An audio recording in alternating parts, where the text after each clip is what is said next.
Hello ಸ್ನೇಹಿತರೆ, ಎಲ್ಲರಿಗೂ ನಮಸ್ಕಾರ. ಕನ್ನಡ ಧಾರಾವಾಹಿಯಲ್ಲಿ ಏನಾಗುತ್ತೆ ಅಂತ ಈ ವಿಡಿಯೋದಲ್ಲಿ ಪೂರ್ತಿಯಾಗಿ ನೋಡ್ಕೊಂಬರೋಣ ಬನ್ನಿ. ಅದಕ್ಕೂ ಮುಂಚೆ ಯಾರೆಲ್ಲ ನಮ್ಮ ಚಾನಲ್ಗೆ ಸಬ್ಸ್ಕ್ರೈಬ್ ಆಗದೆ ಹಾಗೆ ವಿಡಿಯೋ ನೋಡ್ತಾ ಇದ್ದೀರೋ ದಯವಿಟ್ಟು ಸಬ್ಸ್ಕ್ರೈಬ್ ಮಾಡಿ ಮತ್ತು ಸಪೋರ್ಟ್ ಮಾಡಿ. ಹಾಗೆ ಪಕ್ಕದಲ್ಲಿರುವ ಬೆಲ್ ಬಟನ್ ಅನ್ನ ಕ್ಲಿಕ್ ಮಾಡಿ. ಸಂಚಿಕೆಯಲ್ಲಿ ಮೊದಲಿಗೆ ನಿತ್ಯ ಅವ್ರನ್ನ ಕರ್ಣ ಅವರು ಬೋರ್ಡ್ ಮೆಂಬರ್ ಆಗಿ ಅಪಾಯಿಂಟ್ ಮಾಡಿರ್ತಾರೆ. ಆಗ ನಿತ್ಯ ಅವರು ಅಲ್ಲಿದ್ದಂಥ ಬೋರ್ಡ್ಸ್ ಈ ಥರ ಎಲ್ಲ ನೋಡ್ತಾ ಇರ್ತಾರೆ. ಅಷ್ಟರಲ್ಲಿ ಕರ್ಣ ಅವರು ಕೂಡ ಬರ್ತಾರೆ. ಆಗ ನಿತ್ಯ ಅವರು, ಕರ್ಣ, ನೀವು ಈ ಥರ ಎಲ್ಲ ನನಗೆ ಮಾಡ್ತೀರ ಅಂತ ಅಂದ್ಕೊಂಡಿರಲಿಲ್ಲ. ನಿಜವಾಗ್ಲೂ ನನಗೇನು ಹೇಳಬೇಕು ಅಂತ ಗೊತ್ತಾಗಲಿಲ್ಲ. ನಿಮ್ಮ ಋಣ ನನ್ನ ಮೇಲೆ ಕುಂತಿದೆ ಅಂತ ಹೇಳ್ತಾರೆ. ಆಗ ನಿತ್ಯ ಅವರು ಹೇಳಿದ ಮಾತನ್ನು ಕೇಳಿಬಿಟ್ಟು ಕರ್ಣ ಅವರು ಹಿಂದೆ ನಡೆದಿರೋ ಎಲ್ಲ ಘಟನೆಗಳು, ತನ್ನ ತಂದೆ ನಿತ್ಯ ಅವ್ರಿಗೆ ನಿಧಿಗೆ ಮಾಡಿರೋವಂಥ ಎಲ್ಲ ಮೋಸಗಳನ್ನ ನೆನಪು ಮಾಡ್ಕೊಳ್ತಾರೆ. ಅಯ್ಯೋ ನಿತ್ಯ, ನೀವು ಈ ಥರ ಎಲ್ಲ ಹೇಳಬೇಡಿ, ಹೇಳಬೇಕು ಅಂತ ಅಂದರೆ ನಿಮ್ಮ ಋಣ ನನ್ನ ಮೇಲಿದೆ ಅಂತ ಹೇಳ್ತಾರೆ. ಏನು ಹೇಳ್ತೀರಾ ಕರ್ಣ ಅಂತ ಹೇಳ್ತಾರೆ. ಆಗ ಕರ್ಣ ಅವರು, ನಿಮ್ಮ ಋಣ ನನ್ನ ಮೇಲಿದೆ ಅದಕ್ಕೋಸ್ಕರ ಅಂತ ಹೇಳ್ತಾ ಇರ್ತಾರೆ. ಆಗ ನಿತ್ಯ ಅವರು, ಅಲ್ಲ ಕರ್ಣ, ನೀವೇನೇ ಹೇಳಿ ಯಾವುದೇ ಕಾರಣಕ್ಕೂ ಕ್ರೆಡಿಟ್ ತಗೊಳೋದಕ್ಕೆ ಇಷ್ಟನೇ ಪಡಲ್ಲ ಅಲ್ವಾ ನೀವು ಅಂತ ಹೇಳ್ತಾ ಇರ್ತಾರೆ. ಆಗ ಕರ್ಣ ಅವರು, ನಿತ್ಯ, ಇದ್ರ ಬಗ್ಗೆ ಯೋಚನೆ ಮಾಡೋದನ್ನು ಬಿಟ್ಟು ನೀವು ನಿಮ್ಮ ಮಗು ಮತ್ತು ನಿಮ್ಮ ಬಗ್ಗೆ ಗಮನ ಕೊಡಿ. ನೀವು ಯಾವಾಗಲೂ ಅದ್ರ ಬಗ್ಗೆನೇ ಯೋಚನೆ ಮಾಡಬೇಕು, ಸರಿನಾ ಅಂತ ಹೇಳಿಬಿಟ್ಟು ಆರಾಮಾಗಿರಿ ಅಂತ ಹೇಳಿ ಕರ್ಣ ಅವರು ಅಲ್ಲಿಂದ ತನ್ನ ಚೇಂಬರ್ಗೆ ಅಂತ ಹೊರಡ್ತಾರೆ. ಅಷ್ಟರಲ್ಲಿ ನಿತ್ಯ ಅವರು ಕೂಡ ಕರ್ಣ ಇರೋ ಚೇಂಬರ್ಗೆ ಬಂದುಬಿಡ್ತಾರೆ. ಏನು ವಿಷಯ ಅಂತ ಕೇಳ್ತಾರೆ. ಆಗ ನಿತ್ಯ ಅವರು ಹಾಗೆ ಸ್ಮೈಲ್ ಮಾಡಿಕೊಂಡು ಕರ್ಣ ಮುಂದೆ ಬಂದು ನಿಂತ್ಕೊಳ್ತಾರೆ. ಒಂದು ರೋಸನ್ನು ಕೊಟ್ಬಿಟ್ಟು, ಕರ್ಣ ಸರ್, ನಿಮ್ಮ ಸ್ಮೈಲ್ಗೆ ನಿಮಗೆ ನಿಜವಾಗ್ಲೂ ನಂಗೆ ತುಂಬಾ ಖುಷಿ ಆಗುತ್ತೆ. ಎಷ್ಟು ಸಲ ಅಂತ ನನ್ನ ಹೃದಯನ ಕದಿತೀರಾ ಅಂತ ಒಂದು ರೋಸನ್ನು ಕೊಡ್ತಾರೆ. ಆಮೇಲೆ ಮತ್ತೆ ಒಂದು ರೋಸನ್ನು ಕೊಟ್ಬಿಟ್ಟು, ಕರ್ಣ ಸರ್, ನೀವು ನನ್ನ ಪ್ರೀತಿನ ಒಪ್ಕೊಂಡಿದ್ದಕ್ಕೆ ಇನ್ನೊಂದು ರೋಸು ಏನಕ್ಕೆ ಅಂತ ಅಂದರೆ, ಯಾವಾಗಲೂ ಕೂಡ ನೀವು ನನ್ನ ಜೊತೆಯಲ್ಲಿದ್ದರೆ ನಾನು ಖುಷಿಯಾಗಿರ್ತೀನಿ ಅನ್ನೋದನ್ನು ಪ್ರೂವ್ ಮಾಡಿದ್ದೀರಾ, ಅದಕ್ಕೋಸ್ಕರ. ಮತ್ತು ನನ್ನ ಅಕ್ಕ ನನಗೆ ತುಂಬಾ ಇಂಪಾರ್ಟೆಂಟು, ಅವಳ ಜೀವನನ ಇವಾಗ ತುಂಬ ಚೆನ್ನಾಗಿ ಮಾಡ್ತಾ ಇದ್ದೀರಾ, ಅದಕ್ಕೋಸ್ಕರ ಇನ್ನೊಂದು ರೋಸು. ನಿಮ್ಮ ಸ್ಮೈಲು ಯಾವಾಗಲೂ ಕೂಡ ಇರುತ್ತೆ. ನಾನು ಎಷ್ಟೇ ಜಗಳ ಮಾಡಿದ್ರು, ಕೋಪ ಮಾಡಿಕೊಂಡ್ರು, ತರಲೆ ಮಾಡಿದ್ರು, ನೀವು ಯಾವಾಗಲೂ ಕೂಡ ನಗ್ತಾನೆ ಇರ್ತೀರಾ, ಆ ಮುದ್ದು ಥರ, ಅದಕ್ಕೋಸ್ಕರ ಇನ್ನೊಂದು ರೋಸ್ ಅಂತ ಹೀಗೆ ಒಂದೊಂದಾಗಿ ರೋಸನ್ನು ಕೊಟ್ಬಿಟ್ಟು ಕರ್ಣ ಅವ್ರಿಗೆ ಹೇಳ್ತಾ ಇರ್ತಾರೆ. ಆಗ ಕರ್ಣ ಅವರು ನಿಧಿ ಹೇಳಿದ್ದನ್ನು ಮಾತನ್ನು ಕೇಳಿಬಿಟ್ಟು ತುಂಬಾ ಖುಷಿ ಪಡ್ತಾ ಇರ್ತಾರೆ. ಸರಿ ಆಯಿತು ಸರ್, ನನಗೆ ಕ್ಲಾಸಿಗೆ ಟೈಮ್ ಆಗ್ತಿದೆ, ತುಂಬ ನಿಮ್ಮನ್ನು ನೋಡ್ತಾ ನೋಡ್ತಾ ಹೀಗೆ ಕಳೆದೋಗ್ಬಿಡ್ತೀನಿ, ಸಮಯ ಹೋಗೋದೇ ಗೊತ್ತಾಗೋದಿಲ್ಲ ಸರ್, ಆಮೇಲೆ ಬಂದು ವಿಚಾರಿಸ್ಕೊಳ್ತೀನಿ, ಸರಿನಾ ಅಂತ ಹೇಳಿಬಿಟ್ಟು ನಿಧಿ ಅವರು ಅಲ್ಲಿಂದ ಕ್ಲಾಸ್ಗೆ ಹೋಗ್ತಾರೆ. ನಂತರ ನಿತ್ಯ ಮತ್ತು ನಿಧಿ ಇಬ್ಬರು ಕೂಡ ಹಾಸ್ಪಿಟಲಿಂದ ಮನೆಗೆ ಬರ್ತಾರೆ. ಆಗ ದೃಷ್ಟಿ ತೆಗಿಬೇಕು ಅಂತ ಹೇಳಿಬಿಟ್ಟು ಲಚ್ಚಿ ಮತ್ತು ಶಾಂತಿ ಇಬ್ಬರು ಕೂಡ ದೃಷ್ಟಿ ತೆಗಿತಾ ಇರ್ತಾರೆ. ಆಗ ಶಾಂತಿ ಅವರು, ಎಷ್ಟು ಮುದ್ದಾಗಿ ಕಾಣಿಸ್ತಾ ಇದೆಯೇ, ಯಾರ್ಯಾರು ದೃಷ್ಟಿ ಬಿದ್ದಿದೆಯೋ ಏನೋ, ಆ್ಯಕ್ಚುಲಿ ಹೇಳಬೇಕಂದ್ರೆ ನನ್ನ ದೃಷ್ಟಿನೇ ಬಿದ್ದಿರಬೇಕು ಅಂತ ಹೇಳ್ಬಿಟ್ಟು ಶಾಂತಿ ಅವರು ದೃಷ್ಟಿನ ತೆಗಿತಾ ಇರ್ತಾರೆ. ಆಗ ಲಚ್ಚಿ ಅವರು ಕೂಡ ಬಂದ್ಬಿಟ್ಟು, ನೀನಷ್ಟೇ ತೆಗಿಬೇಕಾ, ನಾನು ಕೂಡ ತೆಗಿತೀನಿ, ನಾಯಿ ಕಣ್ಣು ನರಿ ಕಣ್ಣು ಅಂತ ಹೀಗೆ ದೃಷ್ಟಿನ ತೆಗೆದ್ಬಿಟ್ಟು, ನಿತ್ಯ, ಕರ್ಣ ನಿನ್ನ ಬೋರ್ಡ್ ಮೆಂಬರ್ ಆಗಿ ಅಪಾಯಿಂಟ್ ಮಾಡಿದ್ದಾನೆ ಅಂತ ಕೇಳಿ ವಿಷಯನ ತುಂಬಾ ಖುಷಿ ಆಯಿತು ನನಗೆ, ನನ್ನ ಡಾರ್ಲಿಂಗು ಏನೇ ಮಾಡಿದ್ರು ಕೂಡ ಕರೆಕ್ಟಾಗೆ ಮಾಡ್ತಾನೆ ಅಂತ ಲಚ್ಚಿ ಅವರು ಹೇಳ್ತಾ ಇರ್ತಾರೆ. ಆಗ ನಿತ್ಯ ಅವರು ಕೂಡ ಸ್ಮೈಲ್ ಮಾಡ್ತಾ ನಿಂತ್ಬಿಡ್ತಾರೆ. ಆಗ ಶಾಂತಿ ಅವರು, ನೋಡು ನಿತ್ಯ, ಏನೇ ಜವಾಬ್ದಾರಿ ಕೊಟ್ಟರು ಕೂಡ ನೀನು ಕರೆಕ್ಟಾಗಿ ನಿಭಾಯಿಸ್ಕೊಂಡು ನಂಬಿಕೆನ ಉಳಿಸ್ಕೋಬೇಕು ಕಣಮ್ಮ ಅಂತ ಹೇಳ್ತಾ ಇರ್ತಾರೆ. ಆಗ ಲಚ್ಚಿ ಅವರು, ಇದು ನನ್ನ ಗಂಡ ಕಟ್ಟಿ ಬೆಳೆಸಿರೋಂಥ ಹಾಸ್ಪಿಟಲ್ಲು, ಅವ್ರಿಗೆ ಜನಸೇವೆನೇ ಒಂದು ವೃತ್ತಿಯಾಗಿತ್ತು, ಅಷ್ಟು ಬಾಂಧವ್ಯ, ಅಷ್ಟು ಇದನ್ನು ಇಟ್ಕೊಂಡಿದ್ರು.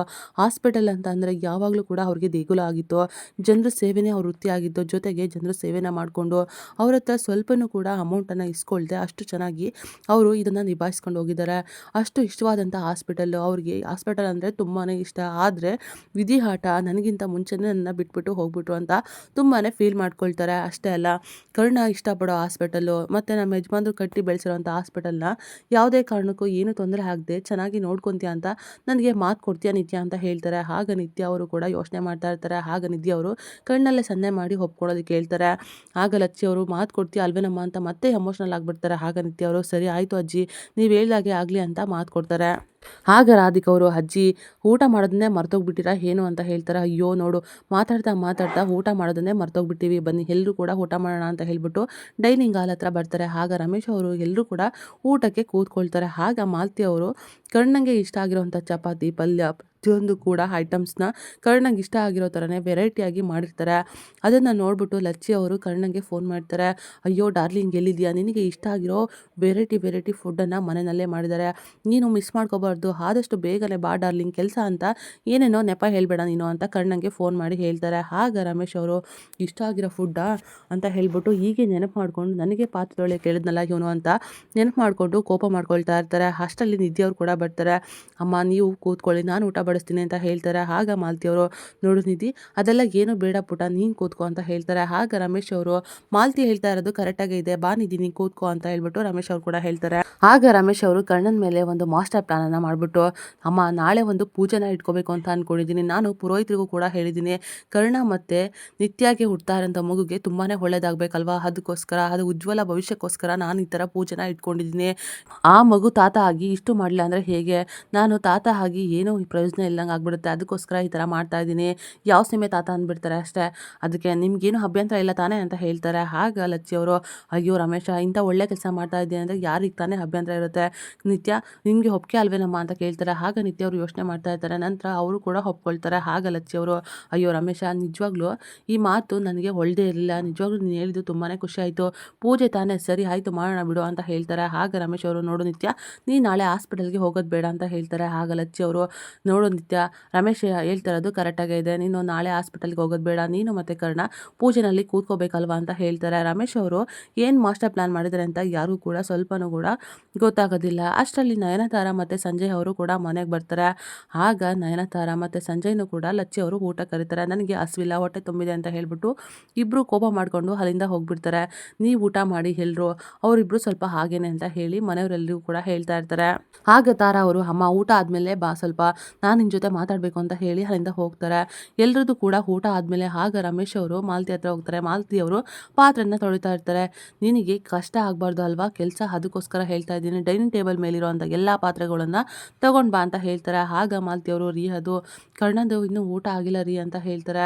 ನಾನು ಹೇಳಿದ್ದಷ್ಟನ್ನ ಮಾಡು, ನೀನು ಕ್ವಶನ್ ಮಾಡಬೇಡ ಅಂತ ಹೇಳ್ತಾರೆ. ಆಗ ಮಾಲತಿ ಅವರು ಡೈನಿಂಗ್ ಟೇಬಲ್ ಮೇಲೆ ಇದ್ದಂಥ ಊಟದ ಪಾತ್ರೆಗಳನ್ನೆಲ್ಲ ತಗೊಂಡ್ಬರ್ತಾರೆ. ಆಗ ರಮೇಶ್ ಅವರು, ನೋಡು ಮಾಲತಿ, ನಿನಗೆ ಕಷ್ಟ ಆಗಬಾರ್ದಲ್ವಾ, ಅದಕ್ಕೋಸ್ಕರ ಹೀಗೆ ಮಾಡ್ತಾ ಇದ್ದೀನಿ ಅಂತ ಹೇಳ್ಬಿಟ್ಟು ಎಲ್ಲ ಊಟನೂ ಕೂಡ ಡಸ್ಟ್ಬಿನ್ಗೆ ಸುರಿದ್ಬಿಡ್ತಾರೆ.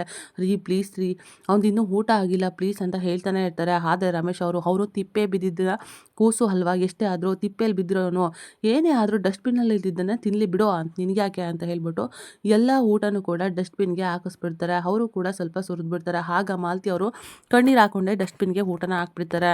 ಈ ಕಡೆ ಲಚ್ಚಿ ಅವರು ತಾರಾ ಅವರು ಕರೆದಿರೋ ಹಾಗೆ ಮಾತಾಡೋದಕ್ಕೆ ಅಂತ ಹೋಗ್ತಾರೆ. ಯಾಕೆ ಏನಾಯಿತು ಅಂತ ಹೇಳ್ತಾರೆ. ಅಲ್ಲ ಅಮ್ಮ, ನಿನಗೆ ವಿಷಯ ಗೊತ್ತಾ, ನಿತ್ಯನ ಬೋರ್ಡ್ ಮೆಂಬರ್ ಆಗಿ ಆ ಕರ್ಣ ಅಪಾಯಿಂಟ್ ಮಾಡಿದ್ದಾನೆ, ಅವನು ಅಟ್ಲೀಸ್ಟ್ ಒಂದು ಮಾತು ಹೇಳಿದೆ, ಯಾರಿಗೂ ಡಿಸ್ಕಸ್ ಮಾಡಿದೆ ಈ ಥರ ಮಾಡಿದ್ದಾನೆ, ಏನು ನಾಲೆಡ್ಜ್ ಇದೆ ಅವಳಿಗೆ ಆ ರೀತಿ ಮಾಡೋದಕ್ಕೆ ಅಂತ ಹೇಳ್ತಾರೆ. ಆಗ ಲಚ್ಚಿ ಅವರು, ಅಲ್ಲ ಕರ್ಣ ಇಷ್ಟೆಲ್ಲ ಮಾಡಿದ್ದಾನೆ ಅಂದರೆ ಅವಳಿಗೆ ನಾಲೆಡ್ಜ್ ಇದೆಯೋ ಇಲ್ವೋ ಅಂತ ತಿಳ್ಕೊಳ್ದೆ ಮಾಡಿರ್ತಾನ ಏನು ಅಂತ ಹೇಳ್ತಾರೆ. ಆಗ ತಾರಾ ಅವರು, ಅಲ್ಲ ಅಮ್ಮ, ಒಂದು ಮಾತು ಕೇಳಬೇಕಲ್ವಾ, ಬೋರ್ಡ್ ಮೀಟಿಂಗಲ್ಲಿ ಡಿಸ್ಕಸ್ ಮಾಡಿದೆ ಅವನು ಒಬ್ಬನೇ ನಿರ್ಧಾರ ತಗೊಂಡಿದ್ದಾನಲ್ಲ ಅಂತ ಹೇಳ್ತಾರೆ. ನಮ್ಮ ಡಾರ್ಲಿಂಗು ಏನೇ ಮಾಡಿದ್ರು ಕೂಡ ಕರೆಕ್ಟಾಗೆ ಮಾಡಿರ್ತಾನೆ, 1000 ಸಲ ಯೋಚನೆ ಮಾಡಿ ಹಾಸ್ಪಿಟಲ್ ವಿಷಯದಲ್ಲಿ ನಿರ್ಧಾರ ತಗೊಂಡಿರ್ತಾನೆ ಬಿಡು ತಾರಾ ಅಂತ ಹೇಳ್ತಾರೆ. ಆಗ ಸಂಜಯ್ ಮತ್ತು ತಾರಾ ಇಬ್ಬರು ಕೂಡ ರೇಗ್ಬಿಡ್ತಾರೆ. ಅಜ್ಜಿ ಯಾಕೆ ಈ ಥರ ಮಾತಾಡ್ತೀರಾ ನೀವು ಅಂತ ಹೇಳ್ತಾರೆ. ಆಗ ತಾರಾ ಅವರು, ಅಮ್ಮ ನಿತ್ಯಗೂ ಈ ಮನೆಗೂ ಏನು ಸಂಬಂಧ, ಮನೆಯವ್ರಿಗಿಂತ ಹೊರಗಡೆ ಅವರೇ ಹೆಚ್ಚಾಗ್ಬಿಟ್ರಾ ಏನು ಅಂತ ಹೇಳ್ತಾರೆ. ಏನು ಮಾತಾಡ್ತಿದ್ಯಾ, ಏನು ಹೇಳ್ತಿದ್ಯಾ ತಾರಾ ನೀನು ಅಂತ ಹೇಳ್ತಾರೆ. ಆಗ ತಾರಾ ಅವರು, ಹೌದು ಅಮ್ಮ, ಶಿ ಈಸ್ ನಥಿಂಗ್, ಈ ಮನೆಗೂ ಅವಳಿಗೂ ಯಾವುದೇ ಥರ ಸಂಬಂಧ ಇಲ್ಲ, ಈ ಮನೆಗೂ ಅವಳು ಏನೂ ಅಲ್ಲ ಅಂತ ಹೇಳ್ತಾ ಇರ್ತಾರೆ. ಆಗ ಸಂಜಯ್ ಅವರು, ಹೌದು ಅಜ್ಜಿ ಅಂತ ಹೇಳ್ತಾರೆ. ಏನು ಹೇಳ್ತಿದ್ಯಾ, ಏನು ಮಾತಾಡ್ತಿದ್ದೀರಾ ನೀವು, ಯಾರ ಬಗ್ಗೆ ಮಾತಾಡ್ತಿದ್ದೀರಾ ನೀವು ಅಂತ ಲಚ್ಚಿ ಅವ್ರು ಕೇಳ್ತಾರೆ. ಅಷ್ಟರಲ್ಲಿ ಕರ್ಣ ಅವರು ಬರ್ತಾರೆ. ಏನು ಹೇಳಿದ್ರಿ ನೀವು, ಯಾಕೆ ಸಂಬಂಧ ಇಲ್ಲ, ಯಾಕೆ ಏನೂ ಅಲ್ಲ, ನಿತ್ಯ ಅವರು ಈ ಮನೆಯವರೇ ಅಂತ ಹೇಳ್ತಾರೆ. ಆಗ ತಾರಾ ಅವರು ಏನು ಉತ್ತರ ಕೊಡಬೇಕು ಅಂತ ಗೊತ್ತಾಗದೆ ಸೈಲೆಂಟ್ ಆಗಿಬಿಡ್ತಾರೆ. ನಿತ್ಯ ಅವ್ರಿಗೆ ಏನು ಗೊತ್ತಿದೆಯೋ ಗೊತ್ತಿಲ್ವೋ ಗೊತ್ತಿಲ್ಲ, ಆದರೆ ಅವರಿಗೆ ಈ ಕೆಲಸನ ನಿಭಾಯಿಸುವಂಥ ಶಕ್ತಿ ಇದೆ, ಅಷ್ಟಕ್ಕೂ ನಿಯತ್ತನ್ನೋದು ಅವರಲ್ಲಿದೆ, ಅದೇ ಅವರು ನಿಭಾಯಿಸ್ಕೊಂಡು ಹೋಗ್ತಾರೆ ಅಂತ ಹೇಳ್ತಾ ಇರ್ತಾರೆ. ಅದನ್ನು ಕೇಳ್ಬಿಟ್ಟು ಲಚ್ಚಿ ಅವರು ಖುಷಿ ಪಡ್ತಾ ಇರ್ತಾರೆ. ಅಲ್ಲಿ ನಿತ್ಯ ಅವರು ಕೂಡ ಬಂದ್ಬಿಟ್ಟು ಕರ್ಣ ಹೇಳಿದ ಮಾತುಗಳನ್ನೆಲ್ಲ ಕೇಳಿಸ್ಕೊಳ್ತಾ ಇರ್ತಾರೆ. ಕರ್ಣನ ಮಾತಿಂದ ನಿತ್ಯಗೂ ಕೂಡ ತುಂಬಾ ಸಂತೋಷ ಆಗುತ್ತೆ. ನಂತರ ನಿತ್ಯ ಅವರು ರೂಮಲ್ಲಿ ಇರ್ತಾರೆ. ಅಲ್ಲಿ ಕರ್ಣನೂ ಕೂಡ ಬರ್ತಾರೆ. ಆಗ ನಿತ್ಯ ಅವರು, ಕರ್ಣ ನೀವೆಷ್ಟು ಒಳ್ಳೆಯವರು ಕರ್ಣ, ನಿಜವಾಗ್ಲೂ ತುಂಬಾ ಖುಷಿ ಆಗುತ್ತೆ ನಿಮ್ಮನ್ನು ನೋಡಿದ್ರೆ, ನಿಮ್ಮಂಥವರು ಕೂಡ ಇರ್ತಾರ ಅಂತ ನನಗೆ ಅನಿಸುತ್ತೆ ಅಂತ ಹೇಳ್ತಾರೆ. ಆಗ ಕರ್ಣ ಅವರು ನಗ್ತಾನೆ ಇರ್ತಾರೆ. ಆಗ ನಿತ್ಯಗೆ ಕರ್ಣ ಮಾಡಿದ ಎಲ್ಲ ಕೆಲಸಗಳನ್ನ ನೆನಪು ಮಾಡಿಕೊಂಡು ತುಂಬ ಸಂತೋಷ ಆಗುತ್ತೆ. ಆಗ ನಿತ್ಯ ಅವರು ನಗ್ತಾ ಕರ್ಣ ಅವ್ರನ್ನೇ ನೋಡ್ತಾ ನಿಂತ್ಬಿಡ್ತಾರೆ. ಇದನ್ನೆಲ್ಲ ನೋಡ್ತಾ ಇದ್ರೆ ನಿತ್ಯಾಗೂ ಒಂದಿನ ಕರ್ಣನ ಮೇಲೆ ಲವ್ ಆಗುತ್ತಾ ಅಂತ ಅನ್ನಿಸ್ತಾ ಇದೆ. ಏನಾಗುತ್ತೆ ಅಂತ ಮುಂದಿನ ವಿಡಿಯೋದಲ್ಲಿ ನೋಡೋಣ. ನಮ್ಮ ವಿಡಿಯೋ ನಿಮಗೆ ಇಷ್ಟ ಆಗಿದ್ದಲ್ಲಿ ಒಂದು ಲೈಕ್ ಮಾಡಿ, ಮುಂದಿನ ವಿಡಿಯೋಗಳಿಗಾಗಿ ನಮ್ಮ ಚಾನಲನ್ನು ಸಬ್ಸ್ಕ್ರೈಬ್ ಮಾಡಿ ಮತ್ತು ಸಪೋರ್ಟ್ ಮಾಡಿ. Thank you.